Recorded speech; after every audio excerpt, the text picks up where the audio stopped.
CM చంద్రబాబును కూటమి ప్రభుత్వాన్ని అప్రతిష్ట పాలు చేసేందుకు ప్రయత్నించిన వైసీపీ సోషల్ మీడియా కార్యకర్తలపై సీఐడీ కన్నెర చేసింది. యూరియా వాడకానికి సంబంధించి చంద్రబాబు రైతుల పట్ల అనుచితంగా మాట్లాడినట్లుగా మార్ఫింగ్ వీడియోలు సృష్టించి సోషల్ మీడియాలో విస్తృత ప్రచారం చేస్తున్న వారిపై కేసు నమోదు చేశారు.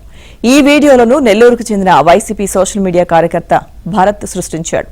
వాటిని పాత గుంటూరు రెడ్ల బజార్కు చెందిన వజ్రాల తారక్ ప్రతాప్ రెడ్డికి, అదేవిధంగా అనంతపురం జిల్లా రాప్తాడు మండలం హంపాపురానికి చెందిన బాలకొండ సాయి భార్గవ్ సహా మరికొందరికి ఇన్స్టాగ్రామ్ ద్వారా పంపి వైరల్ చేశాడు. దీనిపై సీఐడీ అధికారులు కేసు నమోదు చేశారు. నిందితుల కోసం సీఐడీ బృందాలు రంగంలోకి దిగడంతో ప్రధాన నిందితుడు అయిన భరత్ పరారయ్యాడు. కేసులో A5 ప్రతాప్ రెడ్డి, A6 సాయి భార్గవ్లను అరెస్ట్ చేసి గుంటూరులోని ప్రత్యేక కోర్టులో హాజరుపరిచారు. ప్రతాప్ రెడ్డికి మెజిస్ట్రేట్ రిమాండ్ విధించారు.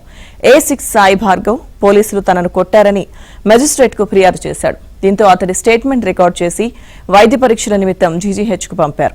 అయితే వైద్య పరీక్షల్లో సాయి భార్గవ్ శరీరంపై ఎటువంటి దెబ్బలు లేవని, ఎక్స్రేలు కూడా నార్మల్గా ఉన్నట్లు తేలింది.